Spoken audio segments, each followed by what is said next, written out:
Hello,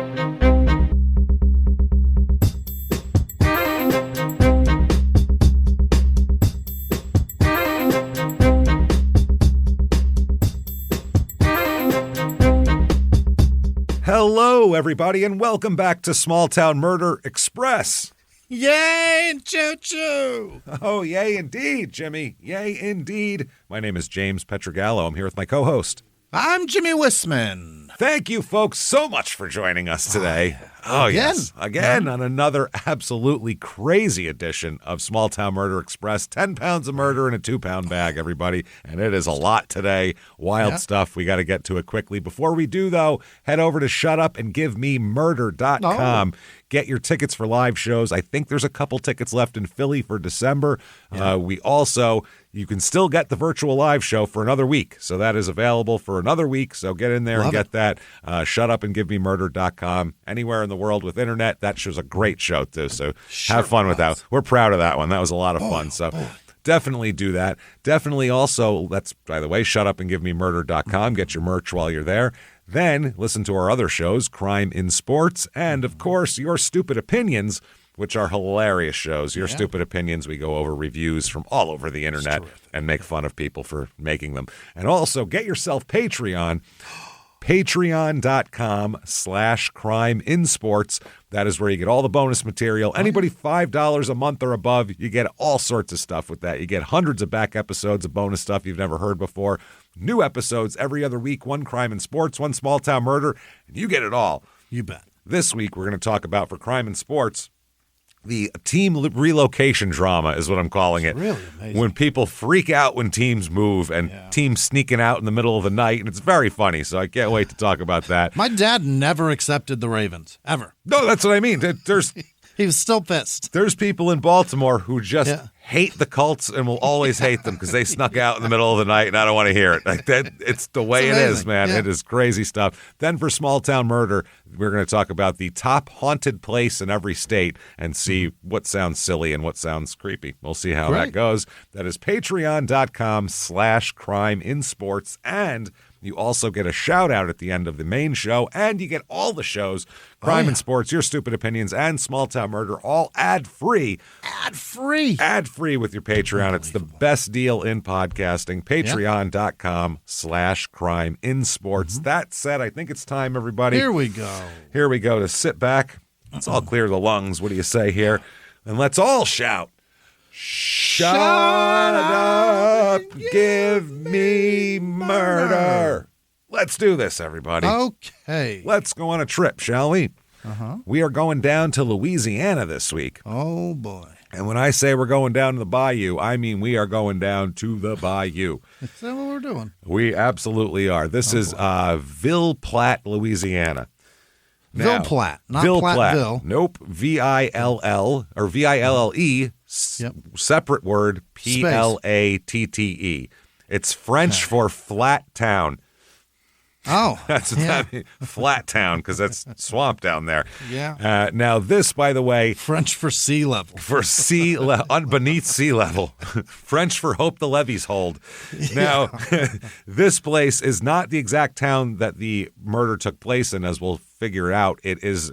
No one knows exactly where it took place. So this is the town where like the trial happened and was kind of the center of it all. So we're just using this town. Because it could have been from 4 or 5 different towns. This is in dead center, Louisiana. If there was a bullseye in Louisiana, it would be this place. It's about 2.5 hours to New Orleans, down in the southeast, and it's about 2.5 hours to Shreveport, up in the northwest there. So it's in the middle of those, and about an hour and a half to Lake Charles, Louisiana, which was our last Louisiana episode, way back episode 578. It's been a long time. It's been since March. Video poker Playboy murder. That was a fun one. I remember that one. The dude with the constantly playing video poker and getting caught on casino cameras. This is in the Evangeline Parish, and oh boy, was there a dispute of that, too. That was... half the dispute here. Area code 337. Population here 6,488. Median household income here. Yeah. Wow. Rest of the country. $69,000. Yeah. Here $21,818. Household. Think about that. Dude. That's Imagine crazy. 4 people bringing home $5,000 a year. Wow, that each, yeah, that's crazy. What are they, college kids? Jesus. But the median home price actually fits. The median home price here, $97,100. Huh. Yeah, this place is rough. The motto, That shit's amphibious. wow, it's going to have to be if it rains. Yeah. The motto here, experience the Cajun heartland. Is that what it is? The Cajun heartland I've never heard before, but okay. A little bit of history here. Yeah. The area around Ville Platte seemed to have been first settled in the kind of the late 1700s when Louisiana was still under Spanish rule. Sure. This is, before even the French and all that kind of thing. So this was in the they said, I guess, the earliest record of any settlements about the 1780s. Apparently, the popular legend has it that the founder of Ville Platte was Marceline Guérin, Yeah. who was, I guess, a major in the army of the French Empire during the reign of Napoleon. Nice. He obtained one of the first 2 lots that were platted in what is now Ville Platte, and the second lot being obtained by Dr. Robert Windex, who had the cleanest windows in all of town. Is it the guy that invented the formula? Hell, fucking Maybe. I don't know. 1824 seems a little early for a chemical compound like that. Probably. The smell of that smells like it was probably invented in 1824. I don't think that color blue was invented yet. You know what I'm saying? Back then, Maybe you put just some dye in it later. Back then, you just spit on a window and wiped it off with a shitty newspaper. rag. Yeah, that was how you did it. So in 1900, Ville Platte had a population of 163. Then the railroad came, and it started to go up from there. Booming, yeah. Got laid out in a grid and everything. By 1910, they had 600 people, and then it was going up from there. Now, here's a couple reviews of this town, because we've never been there. We don't know anything about it. Yeah. Most people haven't, it seems like. Yeah. Most people have not experienced the Cajun heartland, so we're going to talk about it. Yeah. Most people call their place Ville as the second part of the word. Yeah, Maybe well, that's French, why it's nobody... the other way. Do they do that? In French, it's like Italian. It goes backwards. Oh, okay. It's All right. And Spanish, too? That's why it's flat town, but it really means town flat if you did it. Yeah. 5 stars. Everyone knows everyone in this town. Nice. Oh, yeah. My family and best friends are in this town. It's a great town. Stop saying it. There may not be a lot to do in this town. Yeah. But there are plenty of job opportunities. Yeah. Okay, keep that in mind for everyone else's complaints. 3 stars, somewhat family-oriented. Somewhat. Not all the way, but needs more job opportunities. Well, sir. Plenty. By the way, those 2 reviews were left a month apart from each other, too, so it's not even It died fast. It died real fast. Not nearly enough places to eat, shop, etc. Schools are small, but not the greatest. People here tend to still think like the old Cajun ways are somewhat closed-minded. It's the middle of nowhere. Cajun way? Who the hell knows? I think Old Bay on everything? That's the Baltimore way. That's what that is. Yeah. Oh, yeah. What do they put? Oh, I guess they put some other cayenne and paprika and all that shit on there, but it's a different different formula, I suppose. Different amount. 3 stars here. Ville Platte has a lot of culture, from the Smoked Meat Festival, now we're talking, to the Tournoy and Tea Cotton Bowl. We'll talk about that. Oh. But there's not really much room to grow. Ville Platte is a small town that have no real job opportunities or even entertainment. They don't even have that. Don't even have it. And then 2 stars, all small towns in general just aren't as great as big cities. Let's be honest. True. It depends on what you're looking for, I guess. And depends on what you consider a small town. But yeah. And what you like. I mean, some people like sitting on a quiet porch. Some people like walking crowded streets. It's up to you. You need a lifestyle change. Get after it, man. Ville Platte has such a high crime rate. I looked it up. The property crime's pretty high, but the violent crime's pretty much on point. This makes citizens like me feel very uncomfortable to even go to the town. Changes need to be made to minimize the amount of crime in this area. Well, good luck. They don't really do a lot. They don't do a lot in rural places usually. They go, we're fine. And, there's not a lot of mass murder. We're going to keep it the way it is. So things to do here. Well, the murder rate is not good there in Louisiana and rural Louisiana, too. Oh, It's bad. It's real. It's one of the highest in the country of anywhere. Things to do here. The Louisiana Cotton Festival. Yeah. They have the Louisiana Cotton Queen is chosen from any girl throughout the state. They must be 17 to 22 years of age, though. Any girl, they have to be kind of still teen hot, though. We need, perky tits we're looking for. Come on. We don't want any old. 22's the oldest. No 23-year-olds around here. We don't want to look like you got a couple of sacks of cotton hanging off your chest. We need this to be a different story. The queens are expected to remain single during her reign of 1 year. So what? They will strip your cotton crown from you if you decide to hook up with anybody. That is crazy. What is her celibacy or I don't know what relationship that has status to do with anything. to That is wild. I don't understand that at all. I was blown away. Just so that the town all has their opportunity to shoot their shot with you. That's it. Everybody gets a shot. The festival officials choose King Cotton to honor an important person, a senator, a congressman, a state governor, president of a university, etc. There's also a Colonel Cotton. Are you telling me there's no age limit for those fellas? No, they don't have to be hot at all. Weird, right? And they can bang whoever they want too. Nice. I think. Also, Colonel Cotton. There's also a tournament, and we're running late on the town stuff, but the Les Tournoi tournament, Tour Tournoi, Les Tournoi, the tournament it means. An ancient game or sport first followed by the Knights of Ancient France, which is brought to this area by the first settlers who are of French descent. The horsemen joust at breakneck speed, endeavoring with their long lances to strike and retain rings set upon posts along a large circular track. So you run a big circular track, they have shit with these rings on the side, and you have to spear them. You have to get them on your lance at the end, so it's like jousting. Wow. Yep, they do that. Once a year, Cajun knights on horseback race around the quarter-mile track and do this. Yeah. There's also the Smoked Meats Festival, which sounds awesome. Yeah. I'd love to go there for that. Is the Cotton Bowl, is that here? Is that what you said? The Cotton Festival. Oh, Louisiana Cotton Festival. No, not the Cotton Bowl. Cotton Festival. Okay. That said, let's talk about some murder. Let's get into this. This is a weird case. Okay. January 3rd, 2003. Let's go to. All right. This is at the Cocodrie, Cocodrie, Cocodrie, however you want to say it, Cocodrie Bayou. Okay. Probably.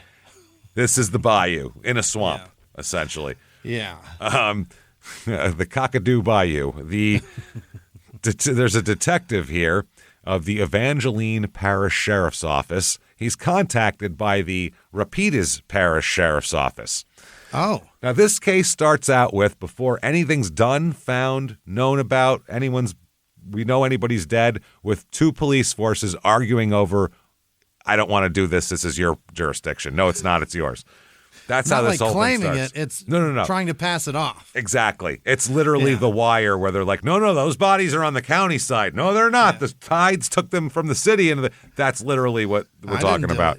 Not me. I don't have to worry about it. Now, this detective explained that the Bayou Cocodrie, or however the fuck you say it, is the parish line. So it's, if anything is found in the bayou, it's real murky. Yeah. We don't know, because that's the line that separates them. So well, that shit is wide. What are we doing? It depends on what shore it's on. Then where do they think it came from to end up on that shore? Sure. There's a ramp on this side, but on this side there's no ramp, so it'd be easier to put it. So that's literally what they're arguing about. It's like saying a 6-lane freeway is the line. Well, which lane? Northbound is this parish, southbound is that parish. Stripe? So this detective explained that the body, they're going to find a body here, and it's off Highway 167 near the side of the bridge which crosses Bayou Cocodrie. In the water. Yes.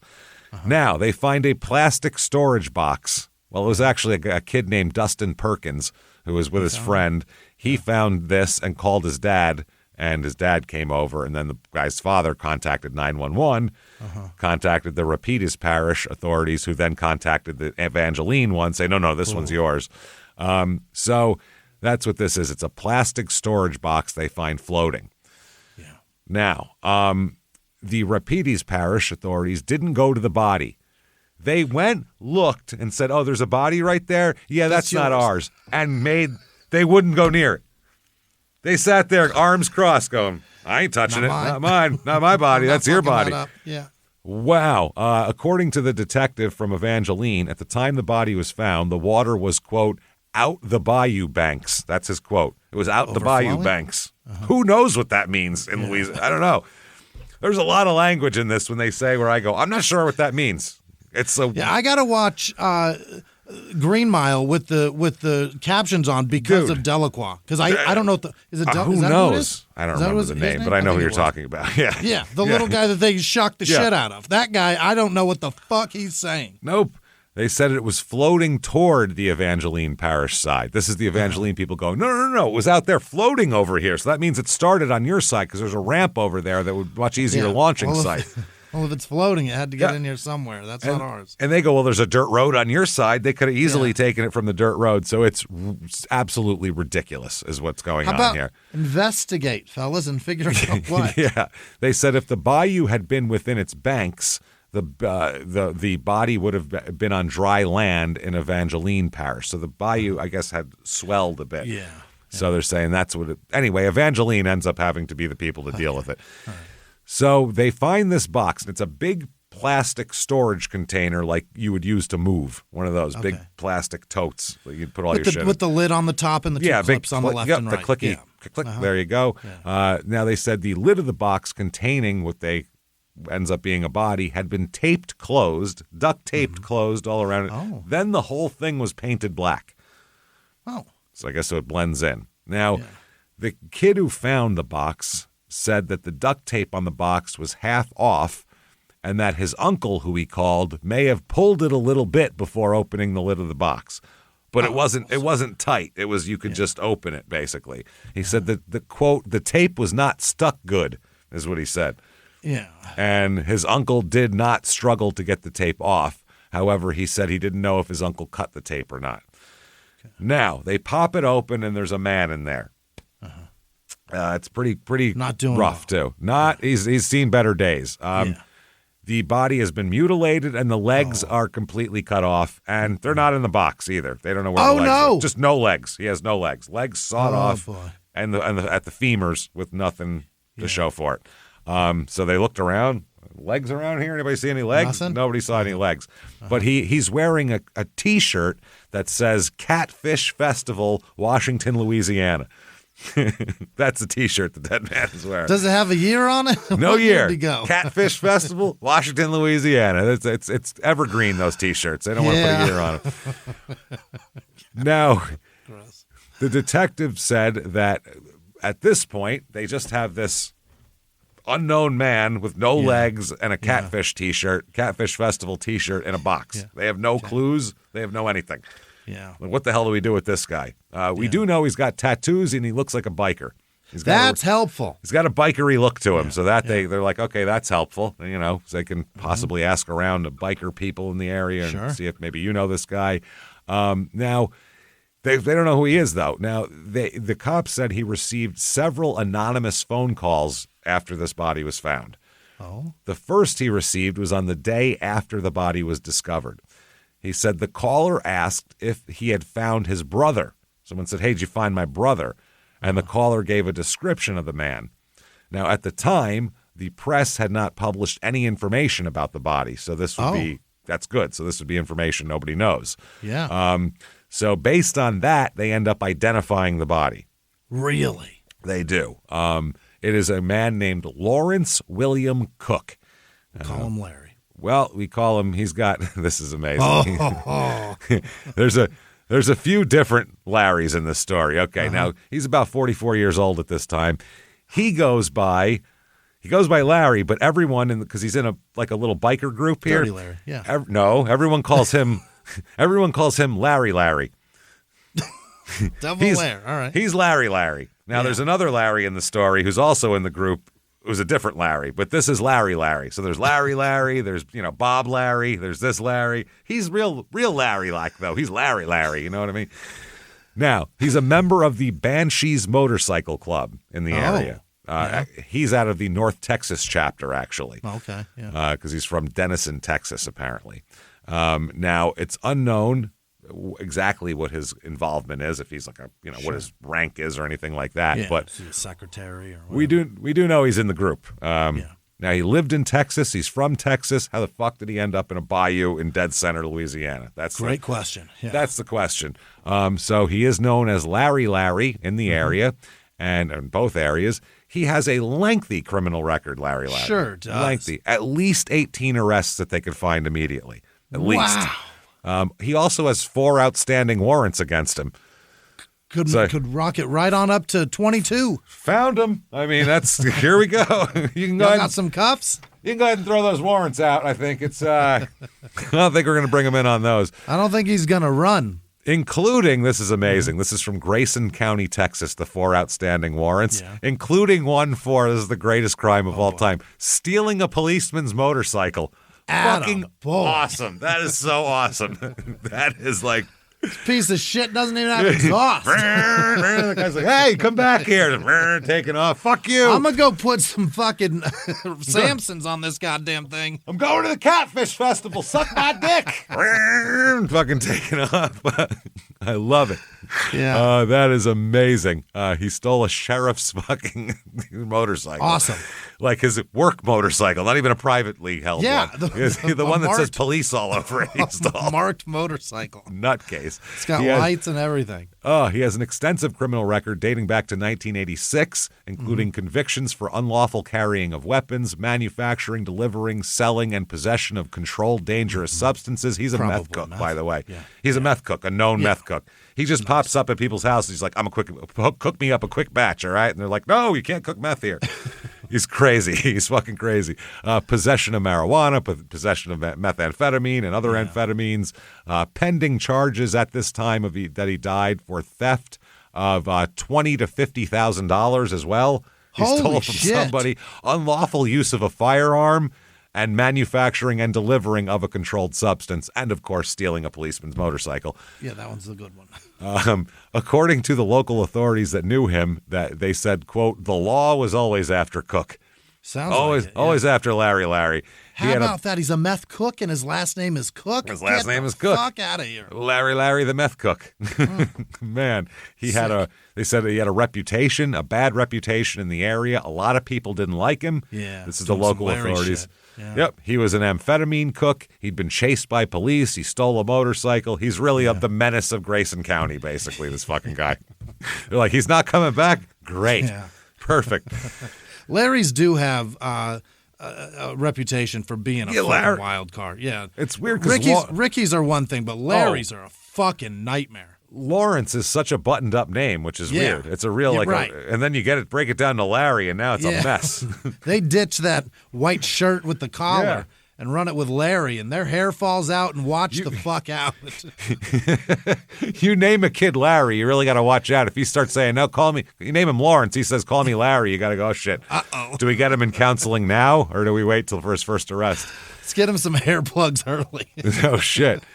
And people heard from Texas that Cook was on the run, but they didn't know why. I heard he was on the run, people said. Now, they say they don't really have any suspects, but they're talking to people who knew Cook. He was never reported missing. Oh. And it appears that he was last seen about 3 or 4 weeks before the body was found. Wow. Now, they estimate that his body was in the box at least 3 weeks, and they think the box may have been thrown off the bridge.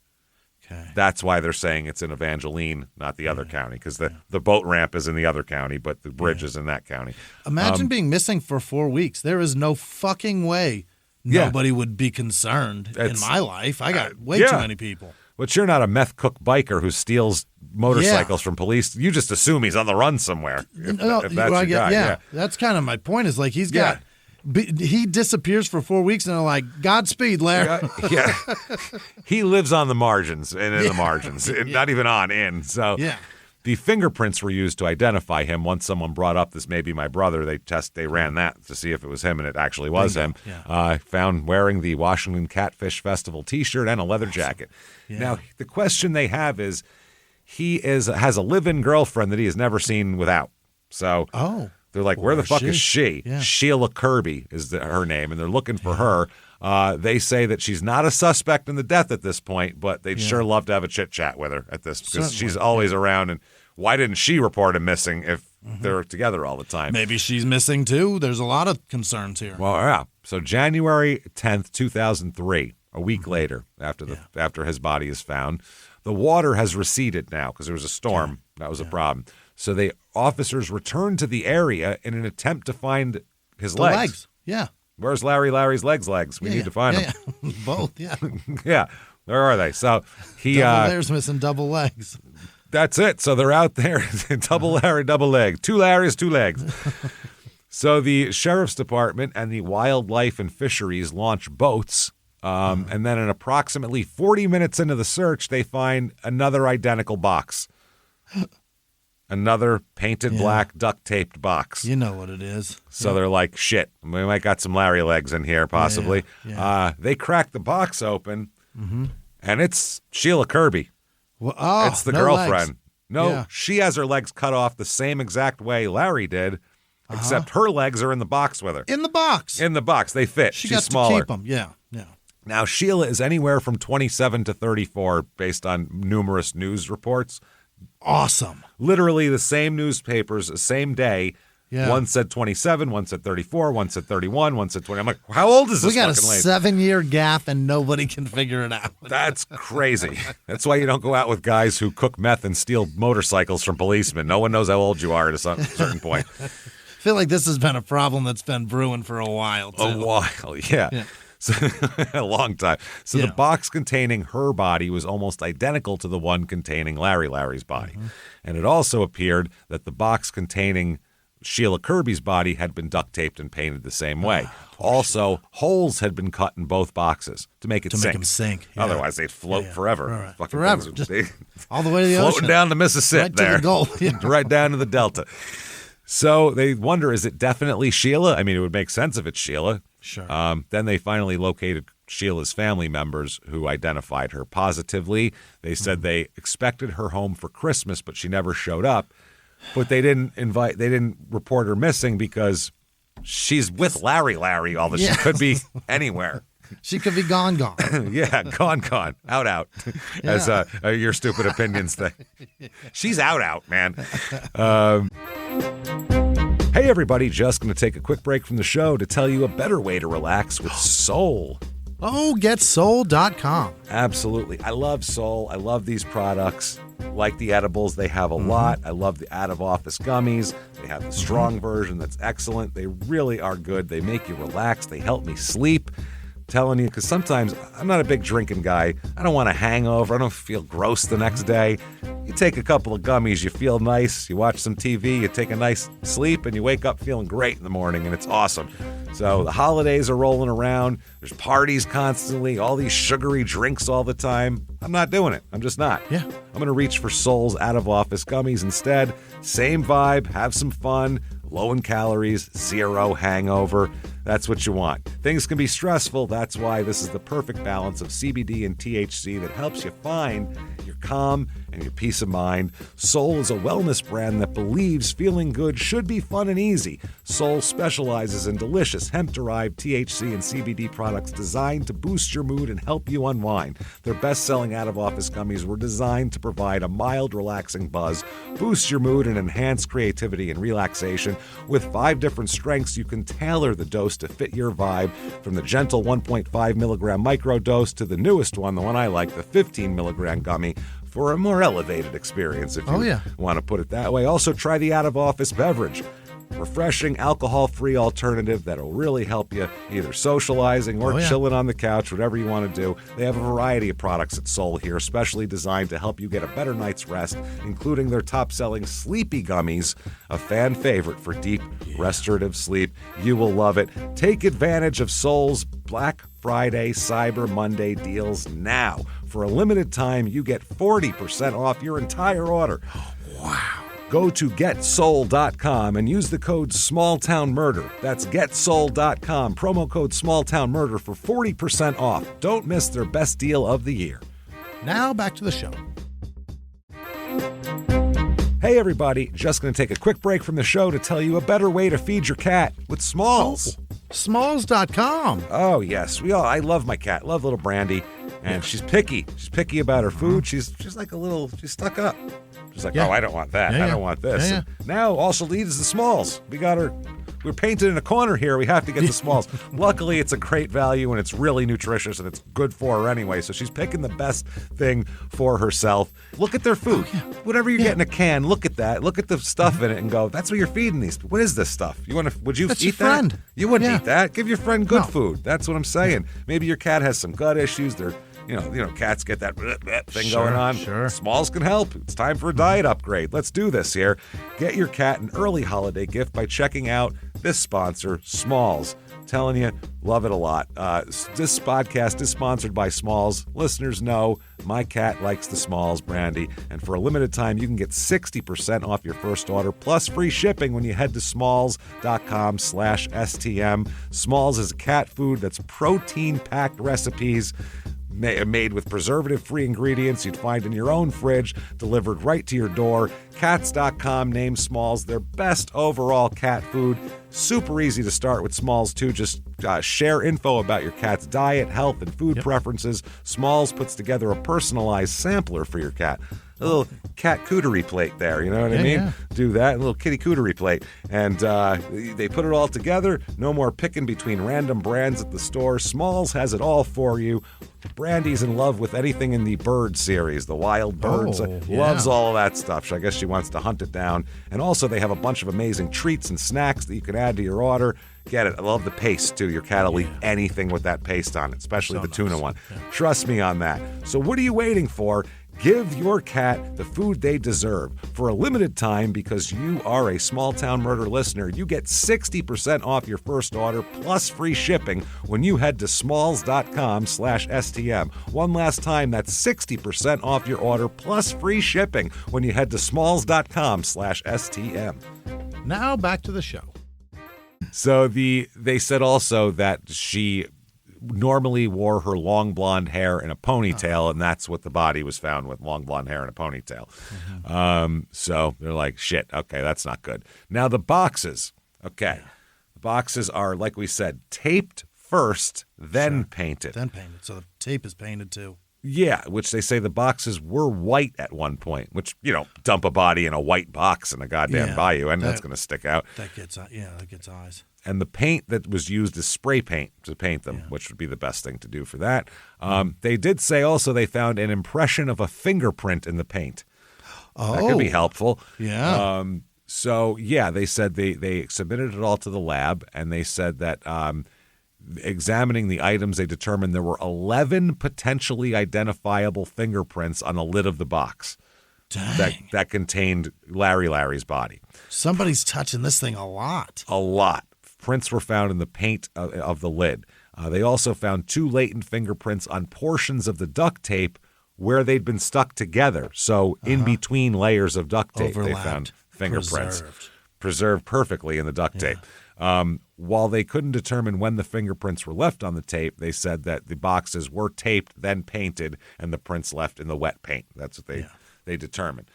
Wow. Autopsies of both of these, of Larry and Sheila, they said that they were killed by gunshot wounds.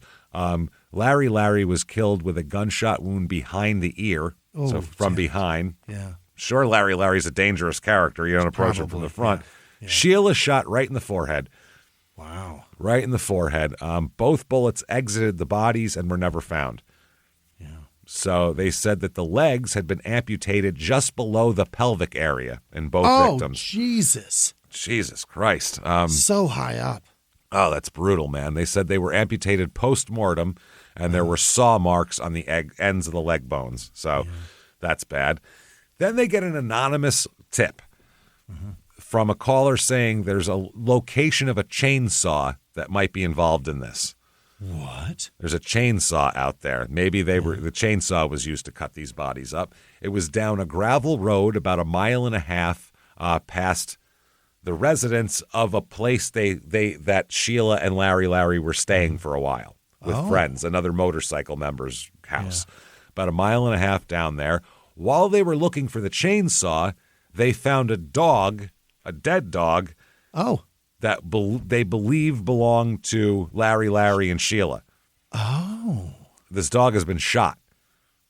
shot in the head, and was badly decomposed. So it's been there for over a month, too. So they think it's terrible. Yeah. Well, we just talked about 2 legless people in boxes. So, let's get some context here. How big of a dog is this? Is it a little dog? No. Decent-sized dog. Yeah. It sucks that the dog's dead. Don't get me wrong. I don't want to terrible. I like dogs better than meth-cooking bikers, but still. So the evidence leads to people who may have some info here. Leads to a woman named Cynthia Anderson, who she says a man claiming to be her ex-husband had called to report that he had seen her with some motorcycle people. Said to my ex-wife, Cynthia, I saw her with some motorcycle people at the Catfish Festival. In December of 2002.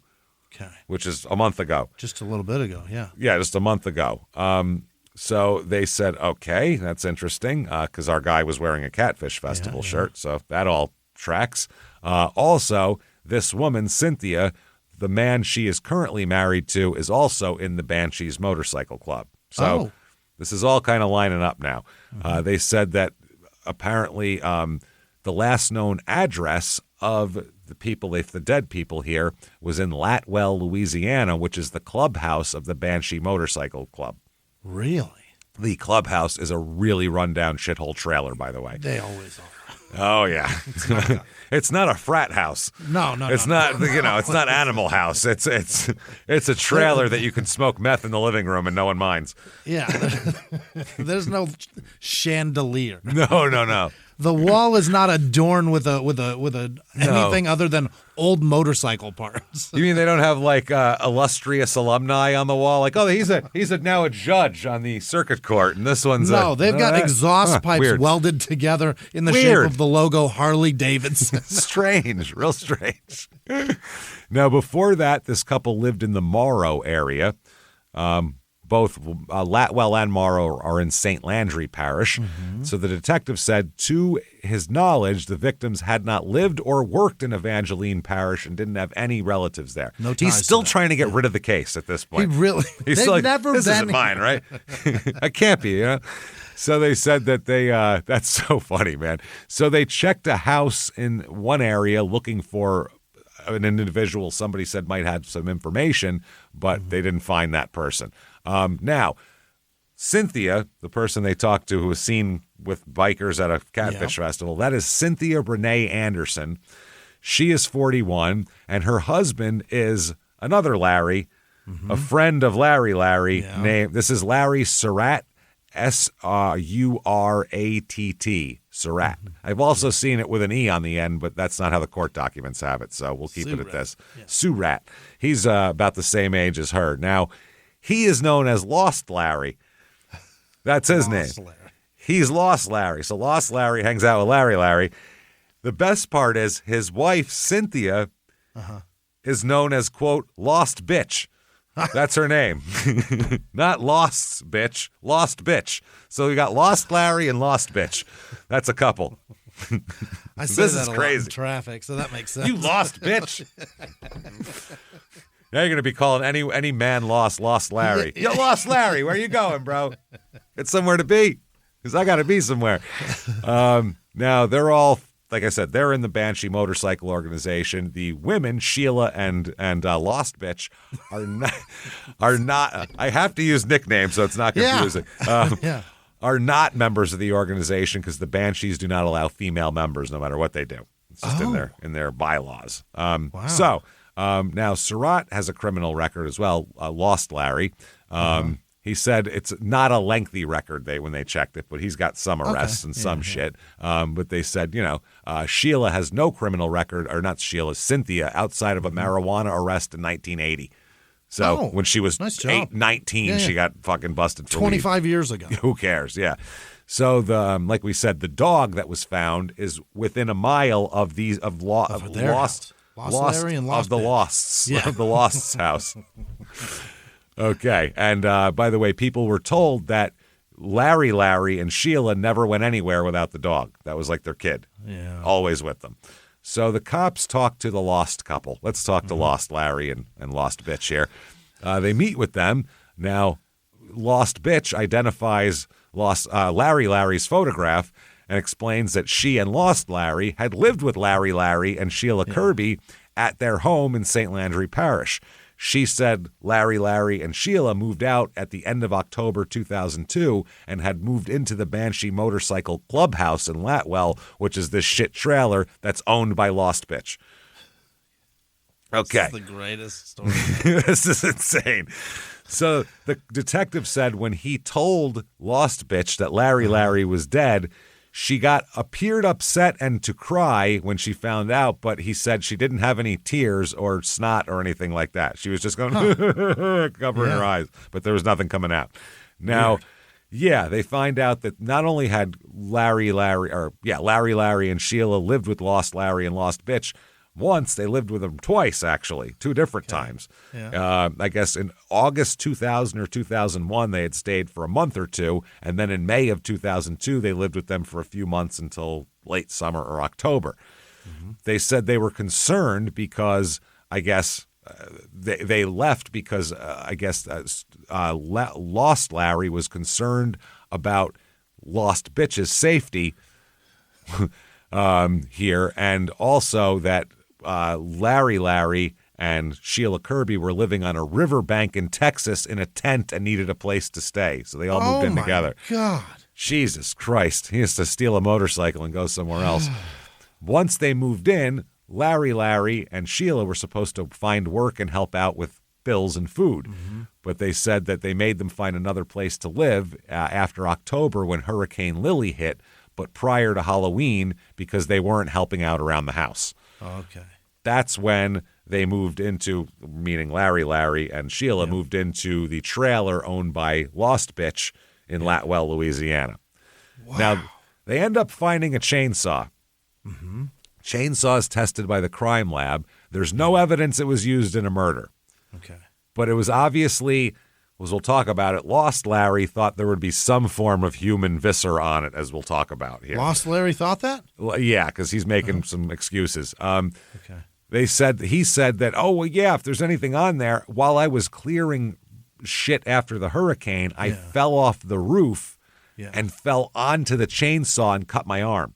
And I'm still alive. I'm still here. Well, yeah, he said he was trying to clean some debris, and he said he fell off the roof on November 2nd and did that.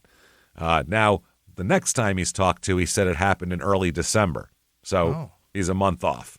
And Lost Bitch and Lost Larry have different timelines of that, too. All right. He suffered an injury to his arm, and there was a lot of testimony regarding the date and cause of the injury, because he did have an injury. We know that. Mm-hmm.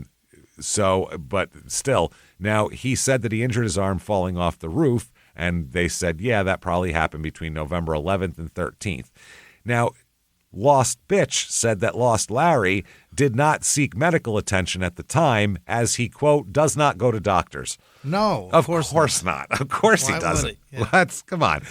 So then Lost Larry claimed that he did go to a doctor after somebody convinced him to do so because his arm was severely infected and he was pale and there was pus leaking out everywhere.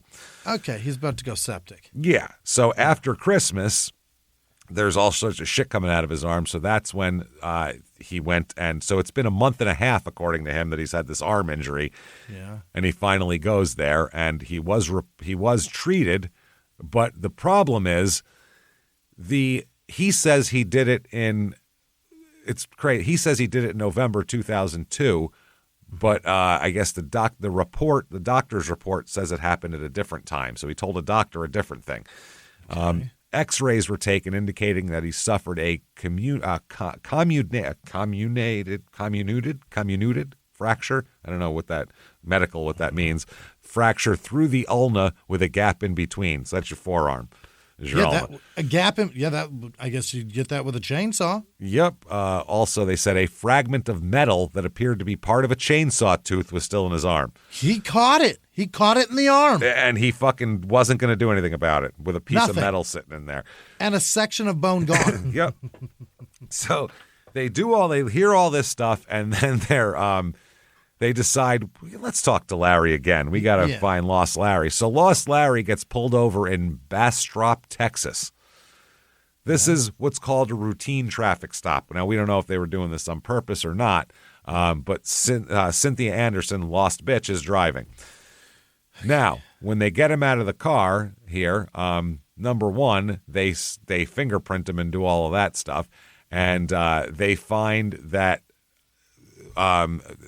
from that also that photographs and negatives of the prints they found in the storage box. They enter everything into the system, and prints on the box match Lost Larry, and one matches Lost Bitch too. Uh-oh. Yeah, they had 3 prints matched to Lost Larry on these boxes, which is not interesting. Good. Yeah. 2 of the prints on the lid were identified as Lost Larry's left index finger, and another one was identified as his left ring finger. Uh-huh. And 2 prints were determined to be that of Lost Bitch's left middle finger. Oh, boy. That is not good. They examined at this point, they examined the storage boxes that contain the bodies, and they examined Lost Larry's truck. Upon removing the bed liner from the truck, they noticed a 2-foot area near the hitch which had been painted blue, and that blue paint had transferred onto the liner. They also found black paint drops in the area of the truck bed that had not been repainted. There were 4 major regions of paint drops in the back of the truck. They said that if the areas were connected, they formed a rectangle measuring approximately 42 inches long by 22 inches wide, the same measurements as the widest part of the boxes. Get it? Oh? Get what we're doing here? It's an outline of the boxes from which the bodies were found. He said he compared the paint from the top of the storage boxes to the paint found in the truck. The 2 samples were, quote, indistinguishable from each other. There's no major differences between the paint from the back of the pickup truck and the paint from the lids. Therefore, they could have been of common origin. But they said there's no way to make a 1,000% identification from a can of paint to an item to the exclusion of all other cans of paint because paint is made in huge batches. You could say that it's got the same spectrum and chemical makeup as that, but you can't say it came out of that can. No, it was a off-the-shelf paint. It wasn't a can you mix this, and that and make it look like this fleck. It's just whatever they had. They also found black paint on the chrome bed rail protector. Tests of the paint on the protector revealed it was also the same classification and similarities to the paints from the bed and the 2 Rubbermaid boxes. Okay. So they said they opined that the paint would have been from the same lot number, not from a different brand of paint. So they've narrowed it to that. Now, Lost Larry said his fingerprints may have gotten on one of the boxes that the bodies were found in when they were in his garage. Oh. They said, why were they in your garage and why were they painted? And he said, Larry stole all sorts of shit, and he would paint all of it to disguise it. He'd steal something, then he'd bring it home and paint it. So now it's Larry. No, it's not that, yeah. Yeah. He said, they said, okay, that's interesting. They said, by the way, did you ever shoot a dog near your home? Did that ever happen? You ever shoot a dog near your home? Yeah. Now, if I ask you, Jimmy, have you ever shot a dog near your home? No. His answer was, quote, shot several dogs near my home. Oh, sir. Why are you shooting so many dogs near your house? Oh, my God. We can't take it to the vet, and it's sick. It's got the shits. What the fuck? Not bringing that in the truck. Yeah. Wow. So that is real fucking interesting. So a little more on this. They said, why would Larry paint everything? Why'd he do that? And he said, well, he thought that painting the lid of a stolen plastic container would keep him from getting caught. And they said, why? And he said, that was just Larry's way of thinking. Larry thinks that way. And they said, were you concerned when Larry was missing for over a month? And he said, I was concerned, but it wasn't uncommon for Larry to just take off for a month without telling anybody, so I wasn't that concerned. They said, what other crazy things did Larry do? Larry. Lost Larry said, well, as couples, we were best friends, but he did a lot of crazy shit. He would steal stuff. He would shoot guns from the hood of a moving car. He's sitting on top of the car? He would jump out of the car and get on the hood and be like, drive, and then he'd be bucking shots off the hood of a moving car, which is insane shit. Absolutely insane. They said, well, when was the last time you saw the dead couple? Now, Lost Bitch said she saw Sheila on December 4th at Willie's Campground, which is a bar in Washington, Louisiana, and she last saw Larry at the same bar the next day, December 5th. Okay. Now, she had earlier told the detective that she last saw Sheila at Thanksgiving. Now she's got a different story. A month before. a month before. They also talked about the day that she found out Cook was dead. Lost Bitch said she returned home from work and found the garage light on, the door cracked open, and every light in the house on. She noticed that two of the closet doors in her bedroom had been pulled off the hinges, and she said that the 9mm gun owned by Lost Larry would have been in the house when the break-in occurred, so it must have gotten stolen. So that's why we can't give it to you to test, to make sure that's not the 9mm that killed these two. Yeah. So, yeah. Now, someone else saw the dead couple as well. He said that he picked up Larry and Sheila on December 10th or 11th for a barbecue. And they said, "Are you sure about that date?" And he said, "Not at all, but I am sure that we went to a barbecue." Maybe, yeah. These are very unreliable people, all these people. Shit. So the cops are following around the Losts here. Lost Bitch and Lost Larry. They follow them around. They try to learn their movements. They say that, they talk about them all the time. There's another biker here who is called as a witness here later on. He is a member of the Banshees as well, and he knew Larry for about 24 to 25 years. Oh, he should have a good idea of what he is. He knows a lot. He said that before his death, Larry had gone to work as a disc jockey at Willie's Campground in Washington. That's that bar. They got DJs. Yeah. They got DJs. According to this guy, most of his time was spent in St. Landry's Parish. He said the dog was like their child, and the dog was very dedicated to Larry, and vice versa. And he couldn't imagine them being separated from the dog unless something terrible happened. Then they go to the clubhouse, quote unquote, the trailer. They said that the detective describes the trailer as, quote, not in very good condition. Shocking. If a trooper says that, he's done seen a lot of these. He's seen a bunch. He said that there were very few personal items of the couples there. He said that the authorities found a worn, weathered DEA notebook filled with pictures of DEA now, Drug Enforcement Agency. Yeah. Notebook filled with pictures of people with their names, criminal histories, occupations, and addresses. He said that the cover stated that this was a DEA-sensitive material. Yeah. So why do they have that here? They said they found the books were located in the kitchen over the cabinets in a two-door cabinet up there. They quote, two-door cabinet up there, and they were on the top shelf. He said that it appeared the books had been there for quite some time. They had water damage to them from rain leaking. Yeah. He said they were, quote, very shabby, very old. They looked like they had, possibly the roof had leaked, and they were wet, and some of the pages, maybe as much as a third of them, were gone. I would assume maybe roaches or something eating them on there. They were in bad shape. So the books get sent back to the DEA. Now, Lost Bitch said she had never seen the DEA books and that the books were not in the trailer when Larry and Sheila moved in. And she said that only she and Lost Larry and the victims had keys to the trailer. Okay, so those books there. Now, they also said she believed that there was a possibility that Cook would disappear for days and come back with money and different vehicles. Larry would come back. Lost Larry said, Larry would leave home and come back with stuff. He'd just come back with a bunch of stuff that he would steal. He'd go boosting, Yep.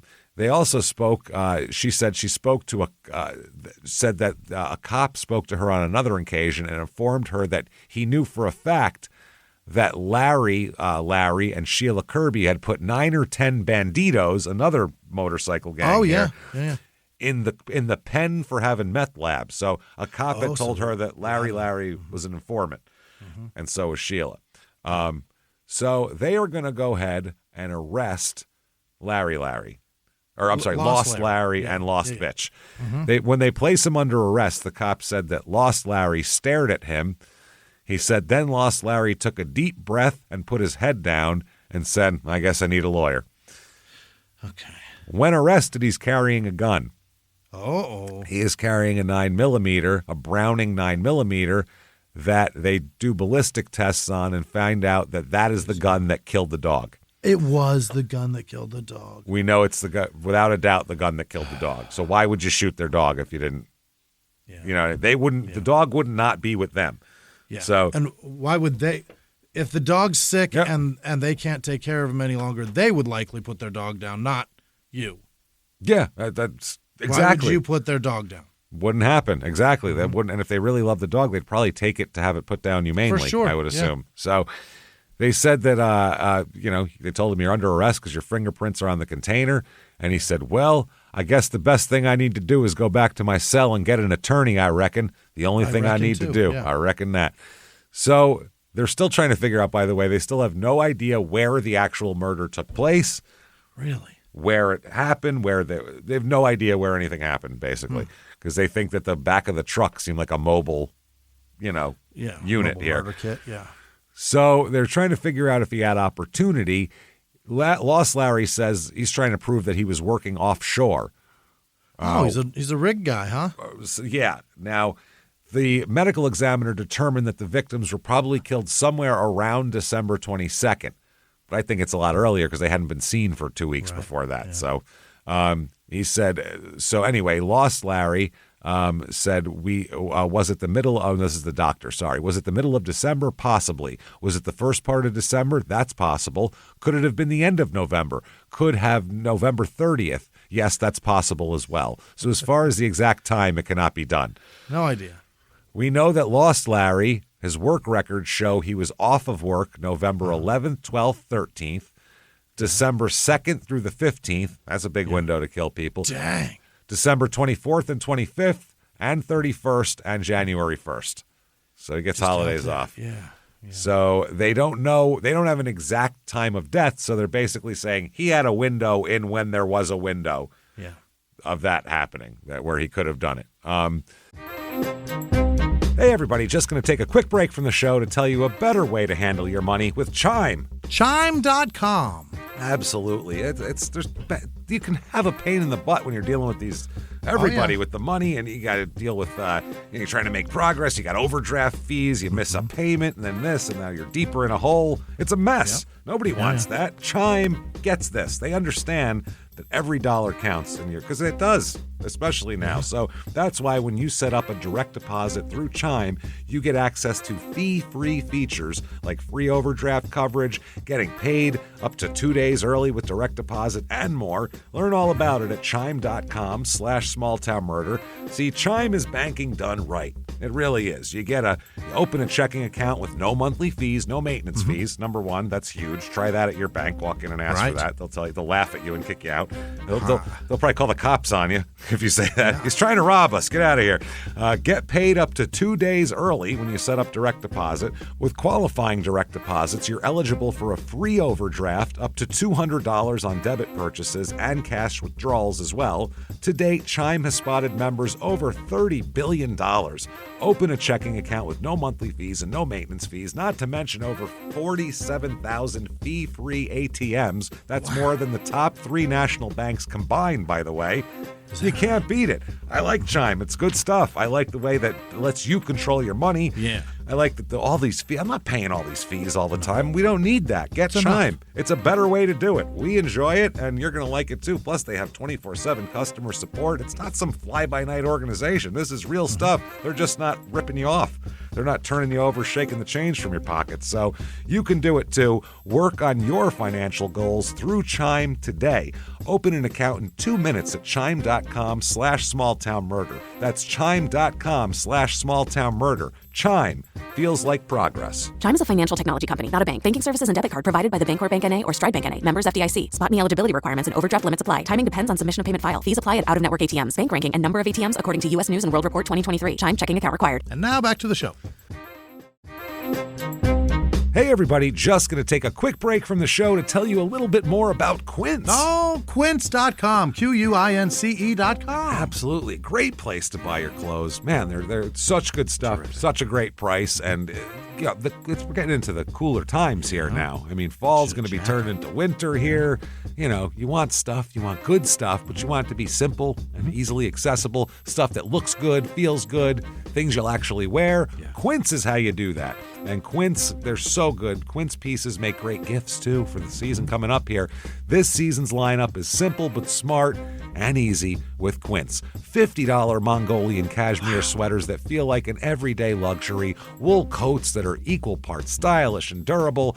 They have denim that nails the fit for everyday comfort, all at a fraction of what you'd expect to and what you'd think you should pay. You almost feel like you're getting one over on them. That's how good the prices are. What they do here, how they do that, they partner directly with ethical factories and top artisans, and then Quince goes and cuts out that middleman, so you get the premium quality stuff at half the cost of other higher-end brands. It's great stuff. So you can give luxury quality pieces without the luxury price tag. We buy some from Quince all the time. Yeah. Just got a cool leather jacket that I wore out to dinner the other night. Yeah. It was good stuff. I know you got your linen. Go to Quince. It's really great stuff for a really great price. You got to go there. Update your wardrobe. Get it cooking, guys. Let's do this. Give and get timeless holiday staples that last this season with Quince. Go to quince.com/smalltownmurder for free shipping on your order and 365-day returns. Now available in Canada too. That's QUINCE.com/smalltownmurder. Free shipping and 365-day returns. Quince.com/smalltownmurder. Now back to the show. Hey everybody, just going to take a quick break from the show to tell you how to be safe with Simply Safe. SimplySafe.com, SIMPLI Safe.com. Absolutely. Simply Safe is the home security system, number one, that we use and that we trust. Homes, studios, everything is trusted to Simply Safe because they do it right. And now they're having this amazing Black Friday sale, the early access Black Friday sale. It's so good. That's the thing. Yeah. Security. What is it, security normally? It would be someone breaks in, a loud thing, woo, woo, woo, and then they steal all your stuff, murder your whole family, and leave. Now we got to check it. Great. And it's going woo, woo, woo still. Who cares? You're hoping someone calls? No, that's not what it is. What they do, it's a different thing. They're stopping crime before it starts. Yeah. They are proactive with Simply Safe. This is how you do it. There's a way you can stop someone from actually entering your home because Simply Safe they have active guard outdoor protection, AI-powered cameras that detect threats while they are still outside your home and alert real security agents. This is huge. They take action while the intruder's still outside. Number one, they yell at the guy, get out of here. Stop him Go. in his tracks. What are you doing? Yeah. I'm calling the cops right now. They let them know they're being watched on camera. There's cops on the way, and even sounding off a loud siren, triggering a spotlight if needed. This is how you do it. This is how you stop people from doing this. If you listen to Small Town Murder, you know. You got to stop it before it starts. Once they're in, it's way too late. So I'm telling you got to get Simply Safe. There's no long-term contracts. That's cute. Wonderful. Yeah. That's huge. No hidden fees. You can cancel anytime. Named Best Home Security System by U.S. News and World Report for 5 years running. Unbelievable. Because it's that good. Yep. 60-day money-back guarantee so you can try it and see the difference for yourself, and they know you're going to like it. Tell you that right now. Don't miss out on Simply Safe's biggest sale of the year, 60% off right now. Our listeners can save 60% off on a Simply Safe home security system at simplysafe.com/small. That's Simply Safe, SIMPLI safe.com/small. There's no safe like Simply Safe. Now back to the show. So, that's how that goes. Now, April 2003, pre-trial here, they want to exclude the evidence of other crimes. They sought to exclude evidence of, quote, hand grenade, pipe bomb, stolen truck, stolen guns, and or stolen motorcycles. Jesus Christ. The dangerous ones. All the stuff that makes them look real murdery. You know what I'm saying? So the trial comes up. The prosecution, there's opening statements here. This is contentious from the start. The prosecutor gets up and, like everybody who talks to a jury, first thing they do is thank the jurors for being there or appreciate it. It's formality. The defense objects to it.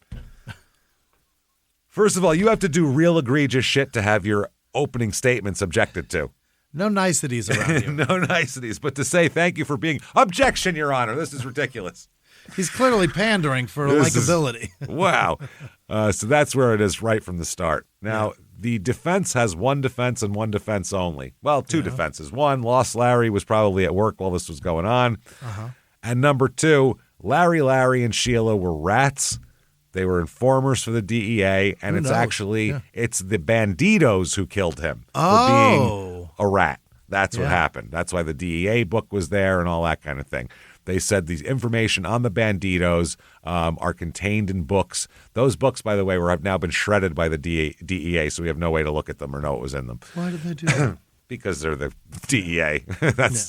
And they had a bunch of informants in the book. Mm-hmm. So they said that the gang, Cynthia Anderson here, Lost Bitch, said the gang had twice tried to kill Lost Larry and Lost Bitch as well. This is according to the opening statements. He said the Banditos clearly killed them and cut them up as a statement. This was a mafia-style hit. Oh. Wow, okay. Well, in the mafia, they probably wouldn't leave fingerprints all over the wet paint. Probably. Yeah, they're pretty they good wouldn't leave the head and hands on these. Probably pretty good at murder. Very few toe prints in police stations. It's mostly handprints. Most of the time, yeah. They did it backwards. Oh, shit, we cut the wrong thing off. Now, the defense attorney described the two couples as best friends who took care of one another. The lost couple let Larry and Sheila live with them. And he said also they weren't kicked out, but simply moved to the trailer. It was owned by Cynthia, so she was being nice. She said Cynthia, Lost Bitch, even helped them move, which is how the fingerprints on the duct tape got on those containers. Those were containers used to move. So, they said the dog also, they argued that the dead dog found wasn't even Lost Larry and Sheila's dog. It was a different dog. Not their dog. No. How are you going to prove it? That's a great point. That's the thing. They couldn't prove it. They said the defense is saying that this dog has white on him, and we don't remember their dog having any white on him. So it's not the same dog. Now, other people testified that there was the same dog. The dog was a black pit bull with white markings, and the dog in the photograph was a black pit bull with white markings. That's the dog there's a picture with Larry, and Sheila. They said that that's how that goes. Now, a motorcycle gang expert testifies, because the whole thing is the Banditos did it. Yeah. This guy says that this is Trooper Mathern, who was qualified as an expert in outlaw motorcycle gangs. Expert. He said that he worked with the Criminal Intelligence Unit of the Louisiana State Police, whose primary responsibility is the tracking and ID of outlaw motorcycle gangs. He said that the Banshees are considered an outlaw motorcycle gang, but they're a little bit different. They don't do that much organized crime type of thing. Okay. He said the fact that Larry's tattoos had not been defaced when he was killed, meaning his tattoos were all fine, intact. Okay, yeah.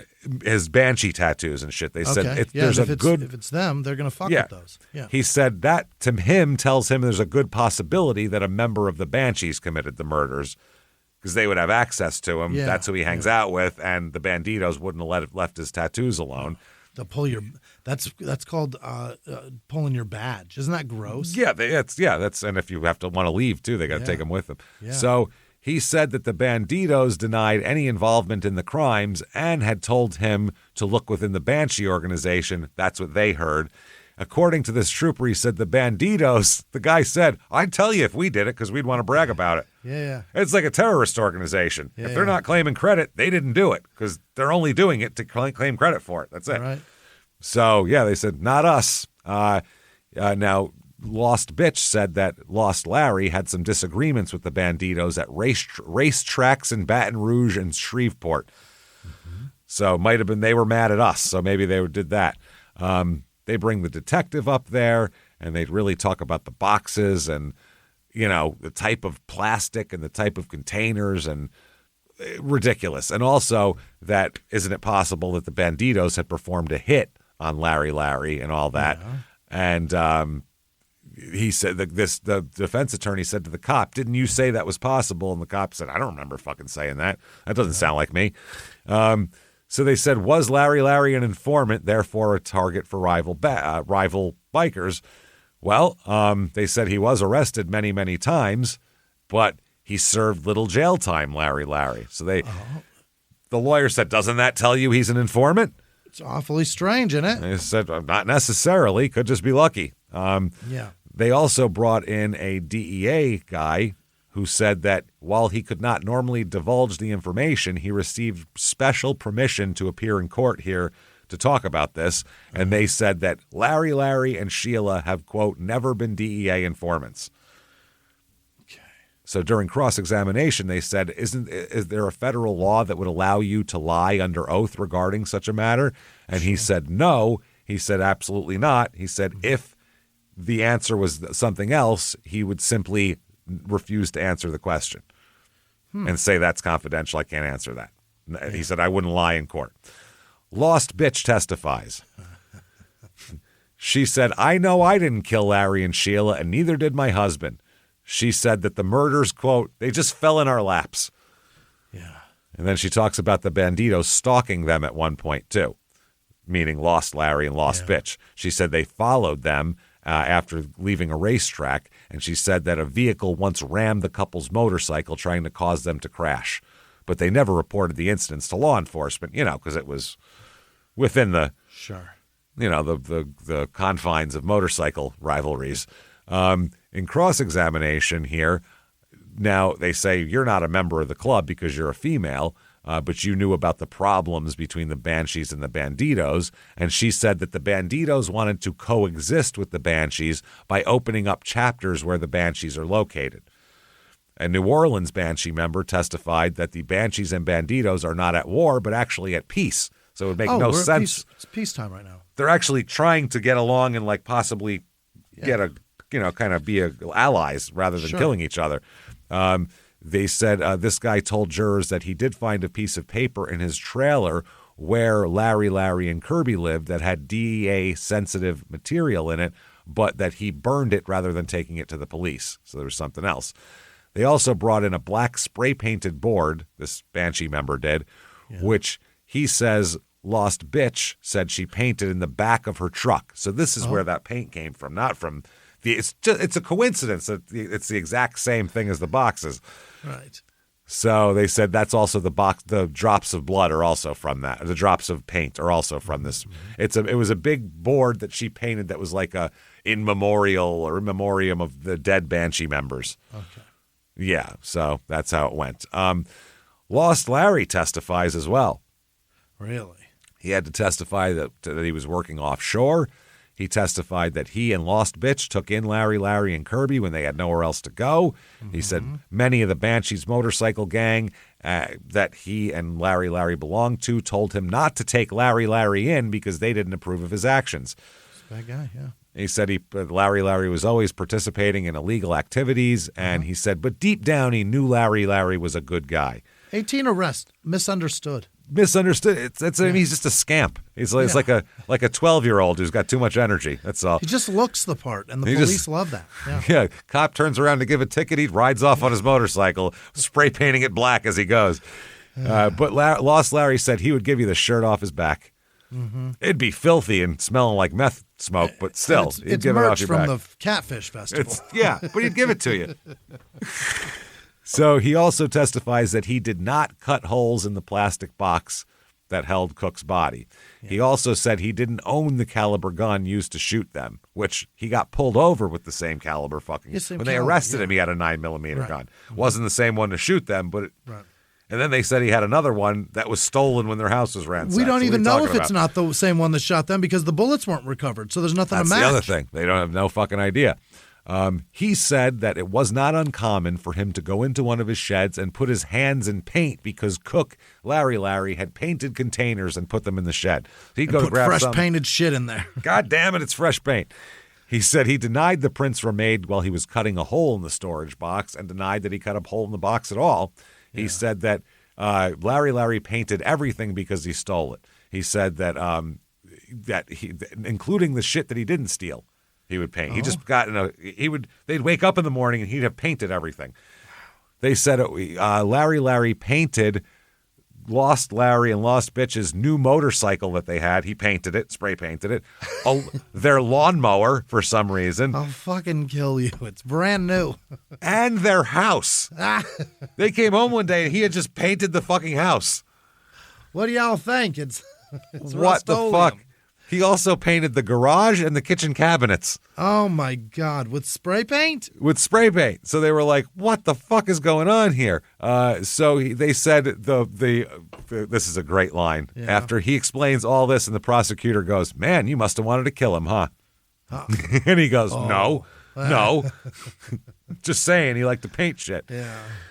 That's pretty fucking funny. Anyway, he said that the dog, there's a shit about the dog too, that what's this about you, quote, shot some dogs? And he said, well, I had shot dogs in the area when I said I had shot several dogs. He said some dogs had been dropped off near his home and got into his trash. So he shot a bunch of dogs. Yeah. Which, that's what you do there, right? No. Just stray dogs that were nosing through the trash, just trying to survive? No, you just blow them away. Shoot them. Don't take them in or try to take them to a rescue. Just shoot them. He had no recollection of shooting a particular dog, he said. Oh, they all blend together. I shoot so many dogs.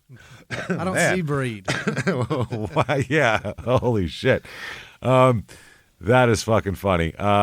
He said that it wouldn't surprise him if Larry killed the dog because he'd previously told Sheila that he would put a bullet in that dog because it made him mad a couple of times, which no one else said that was true. Everyone else said that dog was like his child. So they go into this is amazing. Lost bitch calls her mother, Vivian Anderson, or lost mama bitch over here.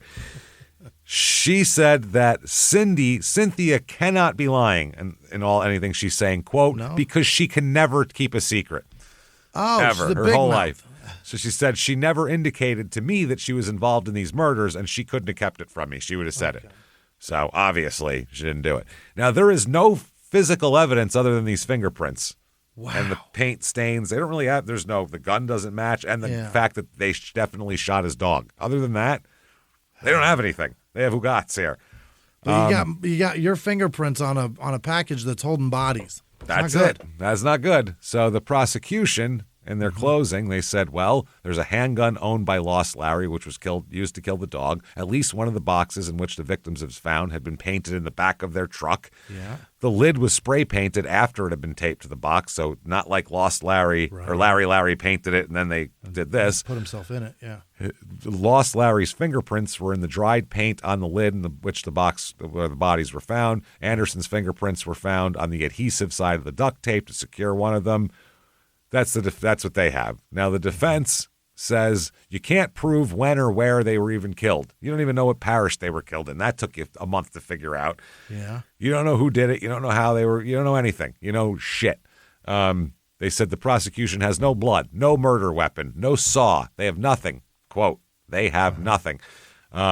Sorry, they have nothing. They talked about, all of that shit. Now, the verdict comes in. This is for both of them. It's a 3-hour deliberation. I believe it's 8 women, 4 men on the jury.